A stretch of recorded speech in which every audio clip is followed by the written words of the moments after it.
আসো তোমরা আসো আসো আসো আসো ছবি দিচ্ছে 1 মিনিট ছবি নেবে তারপরে শুরু করবে।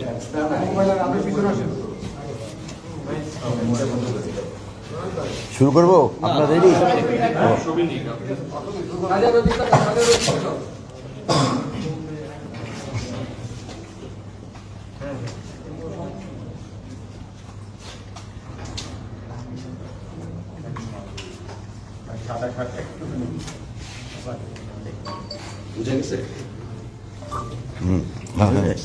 এটা কি লিখছে? মানি লন্ডারিং এর টাকা, ঠিক আছে, গণ অধ্যক্ষ প্যানিক সরকার, এইসবগুলো ঠিক আছে। ডেভিড হান্টের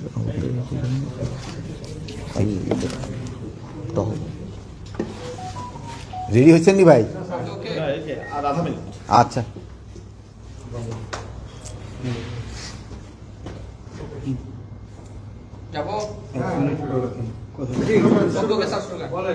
বিসমিল্লাহির রহমানির রহিম। আপনাকে এত রাত্রে আমি ডেকেছি, আপনারা অনেক কষ্ট করে এখানে আসছেন, এই জন্য আপনাদের ধন্যবাদ। আপনারা জানেন দেশের যে বিদ্যমান আইন শৃঙ্খলা পরিস্থিতি সম্বন্ধে আমরা পূর্ণ সজাগ এবং সচেতন। আপনারা জানেন যে আওয়ামী দোসররা তারা দেশকে অস্থিতিশীল করার জন্য সব ধরনের চেষ্টা করতেছে। যেহেতু তারা প্রচুর টাকা দেশ থেকে স্থানান্তর করেছে, ওই টাকা তারা এখন ব্যবহার করতেছে। এই টাকা ব্যবহার করে দেশকে একটা অস্থিতিশীল পরিস্থিতি করার চেষ্টা করতেছে। আমরা এইটা কোনো অবস্থায় করতে দিব না। আমরা যেভাবে হোক এটা প্রতিহত করব। দিনে রাত্রে যেখানে আমাদের বাহিনীর প্রয়োজন হবে তারা সেখানে যাবে এবং এটাকে প্রতিহত করবে। আপনারা জানেন, আমি আপনাদের সামনে দায়িত্বহীনভাবে বলতে চাচ্ছি, আমি এই আওয়ামী যারা এই কাজগুলি করতেছে তাদের আমি ঘুম হারাম করে দিব এবং তারা কোথাও কোনো স্থান পাবে না। দিনে রাতে যে জায়গায় হোক না কেন তাদের কোথাও কোনো স্থান হবে না। আর একটা আমি আপনাদের কাছে দায়িত্বহীনভাবে বলতেছি যে আমার বাহিনীকে আমি ইনস্ট্রাকশন দিয়েছি, তারা তাদের টহল কার্যক্রম আরও বৃদ্ধি করবে। আগামীকাল থেকে যেন কোথাও কোনো কিছু না ঘটে এই জন্য তারা ব্যবস্থা নেবে। এবং এই আমি বাহিনীর সবাইকে আমি এই ইনস্ট্রাকশন দিয়েছি এবং তারা এইটা ভালোভাবে কার্যকর করবে। এবং তারা যদি ভালোভাবে কার্যকর করতে না পারে তবে তাদের বিরুদ্ধে আমি একটা অ্যাকশন নেব। তা আপনারা দেশবাসীকে আশ্বস্ত করবেন, আইন শৃঙ্খলা পরিস্থিতি দিনে দিনে আরও উন্নতি হবে এবং এটা অবনতি হওয়ার কোনো সম্ভাবনা নাই। এবং দেশকে যারা অস্থিতিশীল করার চেষ্টা করতেছে তাদের কোনো অবস্থায় আমরা ছাড় দিব না। এই আওয়ামী দোসরদের আমরা কোনো অবস্থায় ছাড় দিব না।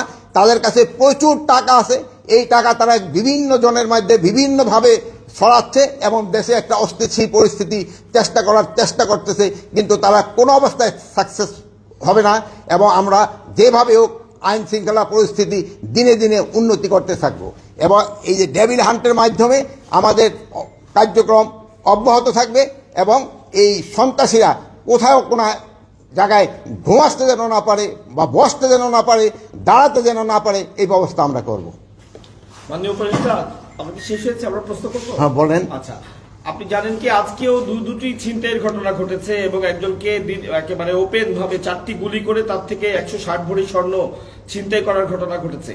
এগুলোর পেছনে কি আপনি সে আওয়ামী দোসরদেরই দেখছেন না অন্য কেউ এই সুযোগটি নিয়ে এই কাজটি করছে? কি মনে করছেন? এইতে ওই দোসররাই বেশি জড়িত। এইটা এলাকাটা হলো বনশ্রী এলাকা, যে এই ঘটনাটা ঘটছে এটা আমার নজরে আছে। এখানে ওই জায়গায় যে আমার আইন শৃঙ্খলা বাহিনীর যারা লোক আছে, আমি তাদেরও যদি কোনো গাফিলতি থাকে আমি তাদেরও আইনের আওতায় আনবো। এই মুহূর্তে 2টি ডিবির টিম মতিঝিল বিভাগ কাজ করতেছে স্যার। এখন আপনার পদত্যাগ দাবি করা হয়েছে কিছু সময় আগে। ঢাকা বিশ্ববিদ্যালয় এলাকায় শিক্ষার্থীরা বিক্ষোভ মিছিল করেছেন, সমাবেশ করেছেন, তারা আগামীকাল দুপুর পর্যন্ত সময় বেঁধে দিয়েছেন আপনার পদত্যাগের জন্য। এই বিষয়টি কি আপনার নজরে এসছে? এই আমার এই পদত্যাগের ব্যাপারে আজকে তো প্রথম না, মানে তারা আমার যেই কারণে পদত্যাগ করতে বলে ওই কারণগুলি যদি আমি উন্নতি করে নিতে পারি তো তার কোনো পদত্যাগের প্রশ্ন না। তারা চাচ্ছে আইন শৃঙ্খলা পরিস্থিতি উন্নতি। আমি আইন শৃঙ্খলা পরিস্থিতি যেন উন্নতি হয় আমি এই ব্যবস্থা করতেছি এবং এই আইন শৃঙ্খলা পরিস্থিতি আগের থেকে অনেক উন্নতি হয়েছে এবং এটা আরও উন্নতি হতে থাকবে। এই তো ডেভিল হান্টের অপারেশনের পর থেকে এখন পর্যন্ত প্রায় 8,500 কিন্তু গ্রেপ্তার হয়েছে আমরা দেখেছি। তারপরে আপনাদের একজন ঊর্ধ্বতন কর্মকর্তা কিন্তু বলেছে চাঁদাবাজি কমে গিয়েছে, কিন্তু ছিনতাই চুরি বাড়ছে, যেটা প্রতিনিয়ত আমরা রাতে দেখি। এখন যাদেরকে গ্রেপ্তার করা হলো তা আসলে তারা কারা? আর এই যে রাতে প্রতিনিয়ত যে ঘটনা ঘটছে, শুধুমাত্র রাতেই নয়, সারা দেশেই ঘটছে অপ্রীতিকর ঘটনাগুলো, তাদেরকে কেন গ্রেপ্তার করা হচ্ছে না? আপনি গ্রেপ্তার কিন্তু করা হচ্ছে, বা যে পরিমাণ গ্রেপ্তার করা উচিত হয়তো সেই পরিমাণ হয়তো হচ্ছে না।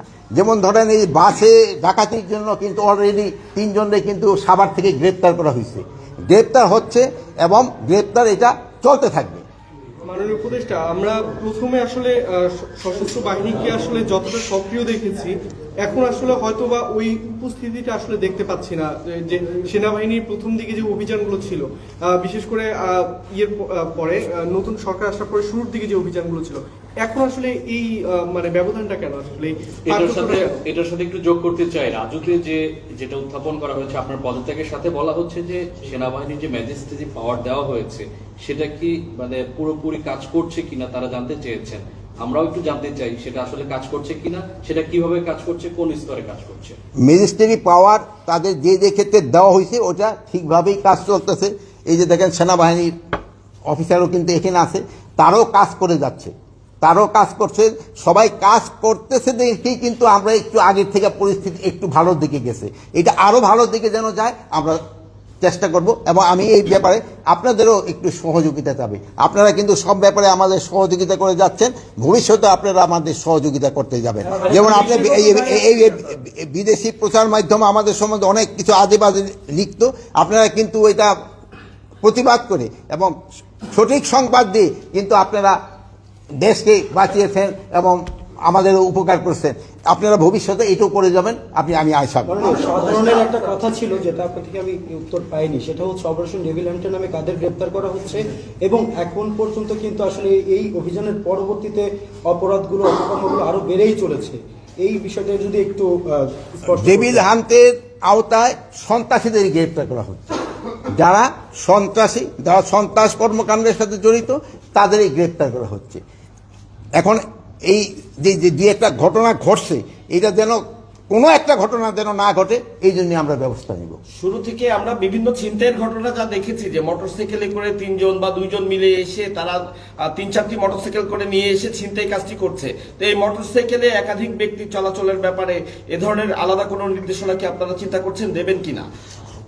এই ব্যাপারে মোটরসাইকেলে যেন হেলমেট পরা অবস্থায় ছাড়া কেউ যেন না চড়ে, এবং 2 জনের বেশি যেন না চড়ে, এটার জন্য তো আমি অলরেডি ইনস্ট্রাকশন দেওয়া হয়েছে, এবং এটা যেন কার্যকারী হয়। ফারুক, এই যে তোমরা দেখবা যেন কোনো অবস্থায় এটা যেন কোনো না বর্তায়। মাননীয় উপদেষ্টা, শুধু ছিনতাই নয়, শিক্ষার্থীরা, বিশেষ করে নারী শিক্ষার্থীরা বলছে যে স্বরাষ্ট্র উপদেষ্টা এবং আইন উপদেষ্টা যখন দায়িত্ব নেয়, সবার আগে তাদের নারীদের নিরাপত্তার কথা চিন্তা করা উচিত ছিল। যে হারে ধর্ষণের সংখ্যা বেড়ে চলছে, তারা এটা নিয়ে উদ্বিগ্ন, এবং তারা বলছেন যে স্বরাষ্ট্র এবং আইন মন্ত্রণালয় থেকে তেমন কোনো উদ্যোগ নেওয়া হয়নি। কি বলবেন তাদের উদ্দেশ্যে? আর তাদের উদ্দেশ্যে বলবো, আমার মা বোনদের ভয়ের কোনো কারণ নেই, তাদের ব্যাপারে আমরা সব সময় কনসার্ন, এবং তাদের কোনো ধরনের যেন কোনো রকমের সমস্যা করতে না হয় এবারে আমরা সব সময় সজাগ আছি, এবং আইন শৃঙ্খলা বাহিনীও এই ব্যাপারে সব সময় সজাগ আছে। সবাই তো বলছে যে আপনার ব্যর্থতা আছে, আপনাকে পদত্যাগ করতে। আপনি কি আপনার নিজের ব্যর্থতা দেখেন, বা আপনি এতদিন পরও যে আইন শৃঙ্খলা বাহিনী সক্রিয় করতে পারেনি, আপনার নিজের ব্যর্থতা দেখেন কিনা? এটা ক্ষেত্রে আপনারাই বলতে পারেন, আইন শৃঙ্খলা বাহিনী আমি যে অবস্থায় নিয়েছিলাম ওই অবস্থার থেকে কি সক্রিয় হয়েছে কি হয় নাই, এ ব্যাপারে আপনারাই আমার থেকে আরো ভালো বলতে পারবেন। আমি কি অবস্থায় আইন শৃঙ্খলা বাহিনী ঢুকতে নিয়েছিলাম এটা জানেন। যে সময় আমি ঢুকতে পারিনি আইন শৃঙ্খলা বাহিনীর কাছে, আপনার পুলিশের অবস্থা কি ছিল, আনসারের অবস্থা কি ছিল, ওই অবস্থার থেকে কি উন্নতি হয়েছে কি হয়েছে না, এই ব্যাপারে আমি আপনাদের উপরে এই বিচার ছেড়ে দিলাম। আর আমি এখনো আবার বলতেছি, আমি আপনাদের নিয়ে, জনগণকে নিয়ে যেভাবে হোক আইন শৃঙ্খলার পরিস্থিতি উন্নতি হইতেই হবে, এবং আল্লাহ দিলে আমরা করতে পারবো। আপনারা ভালো থাকেন, দোয়া করি। শুধু ডেভিল হান্টের মধ্যে সীমাবদ্ধ থাকবে, নাকি চোর ছিনতাইকারীদের জন্য নতুন কোনো হান্ট আপনারা করবেন কিনা? চোর সন্ত্রাসী এদের জন্য সবসময় এই ডেভিল হান্ট থাক বা যাই থাক না কেন, তাদের জন্য কঠোর ব্যবস্থা সব সময় নেওয়া হবে।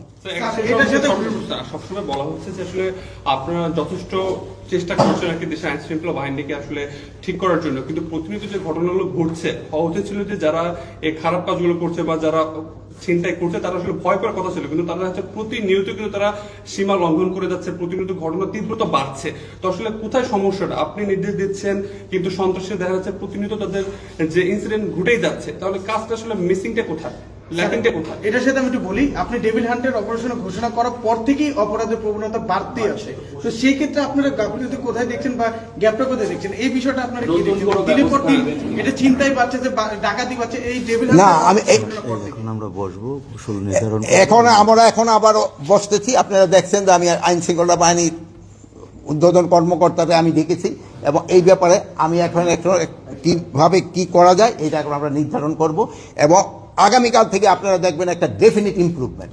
আপনারা ভালো থাকেন, দোয়া করি। আল্লাহ হাফিজ।